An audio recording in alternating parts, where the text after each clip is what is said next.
श्री।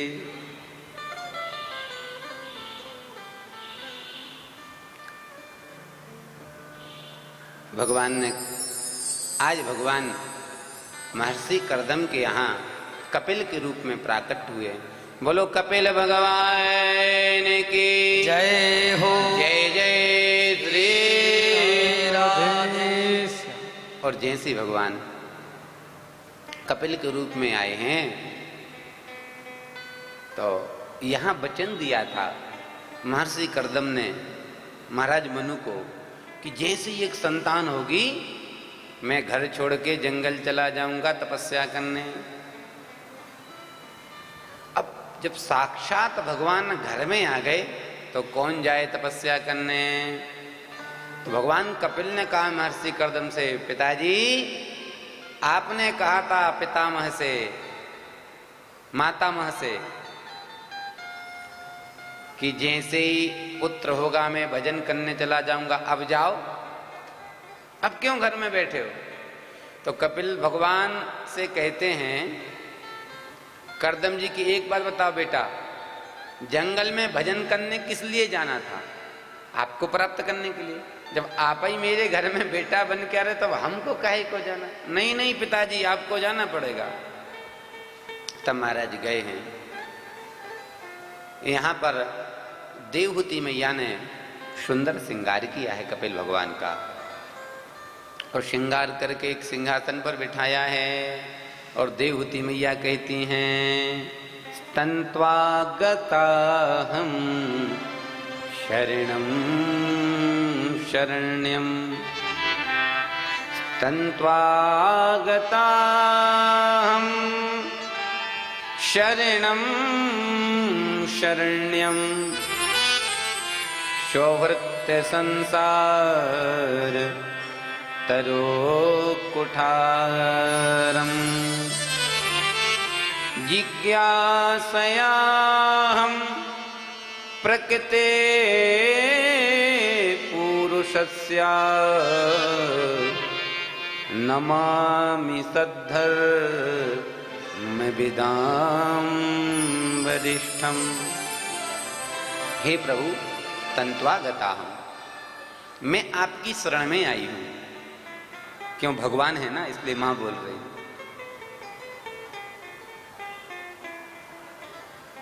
कहो मां, एक बात बताओ, मैं बेटी तो महाराज मनु की, पत्नी बनी तो महाराज कर्दम जैसे महात्मा की, मेरे यहां बेटी हुई तो अनसुईया के जैसी, और बेटा हुआ तो तुम्हारे जैसा साक्षात भगवान। जितना सुख मैंने भोगा इतना सुख संसार में कोई सी दूसरी औरत ने नहीं भोग सकती।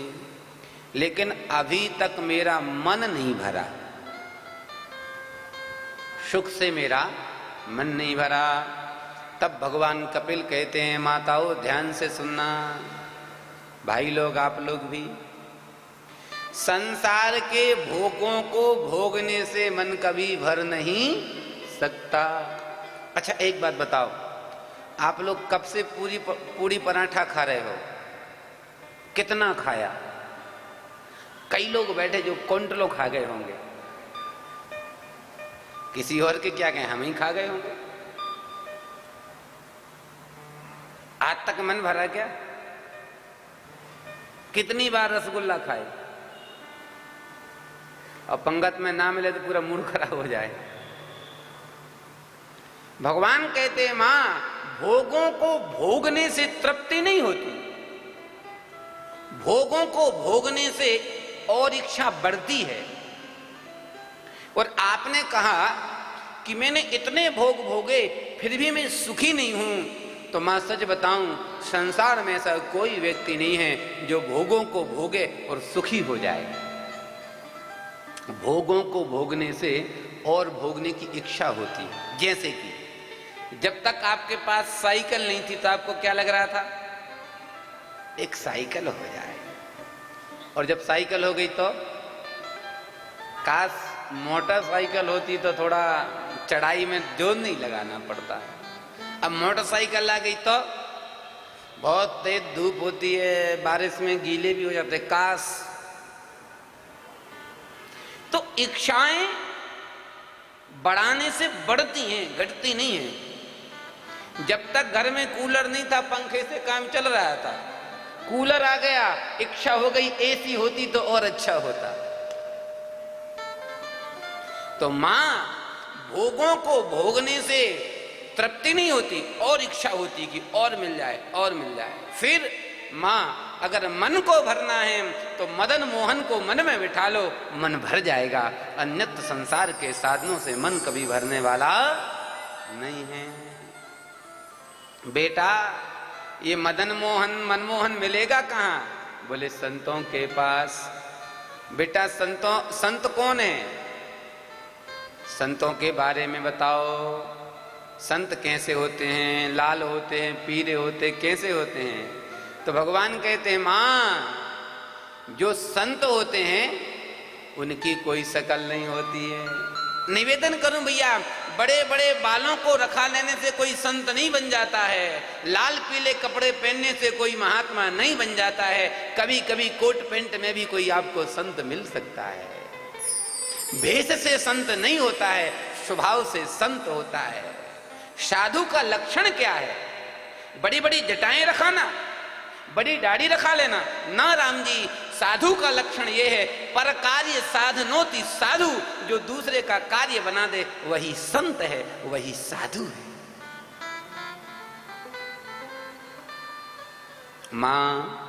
माता जी कहती हैं साधु के लक्षण क्या हैं? तब भगवान कहते हैं मां तितिक्षवा कारुणिका सुहृदा सर्वदेहिना अजात शत्रवा शांता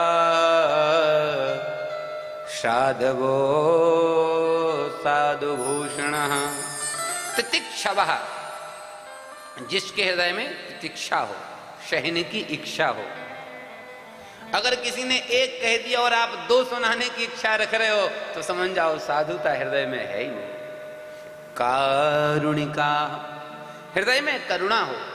देखो भैया, अपने दुख से तो दुनिया दुखी होता है, दूसरे के दुख को देख के जो दुखी हो जाए उससे बड़ा कोई साधु हो ही नहीं सकता, उससे बड़ा कोई संत हो नहीं सकता।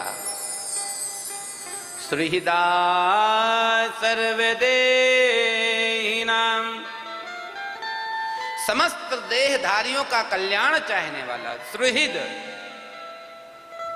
माता जी मयि अनन्य भावेन भक्ति कुर्वन्ति ये दृढ़म्, जो अनन्य भाव से मेरे चरणों में मन को लगा करके मेरी भक्ति करता है वही मेरा सच्चा भक्त है। चाहे वो जंगल में हो, चाहे घर में हो, चाहे भीड़ में हो, जो अनन्य भाव से मेरी भक्ति करता है। और देखो यहां पे भगवान ने ये नहीं कहा कि वो स्त्री हो या पुरुष हो या बालक हो या वृद्ध हो, कोई भी हो। छोटा सा बालक भी अगर मुझ में मन लगा करके प्रार्थना करे तो वो भी संत हो सकता है। माता जी ऐसे लोगों की संगत करोगे तो फिर महाराज तुम्हारा भजन में मन लगने लग जाएगा, और जब भजन में मन लग जाएगा तो फिर तुम्हारा संसार की चीजों से मन हटने लगेगा और मुझ में लगने लगेगा। देखो भाई, मन तो व्यक्ति का एक ही है। अब चाहे उसको घर में लगा लो, चाहे परिवार में लगा लो, चाहे संसार में लगा लो या भगवान में लगा लो। एक ही माताओं के पास कहीं जाती तो वो बैग, मनी बैग क्या बोलते, पर्स होता है। अब उसमें चाहे कंघी रख लो, चाहे लिपस्टिक रख लो, चाहे रुपया रख लो। अब बहुत सी बुद्धिमान होती वो सब कुछ रख लेती हैं, वो उनकी विशेषता है। तो भगवान कहते मन एक ही है माँ। और देखो माँ, जो व्यक्ति मेरा भजन नहीं करता है उसकी अंतिम क्षणों में बहुत खराब दशा होती है। क्या दशा होती है? बोले अंगम गलितम पलितम मुंडम दसन विहीनम जातम टुंडम। वृद्धो याति गृहीत्वा दंडम तदपि न मुञ्चत्यासा पिण्ड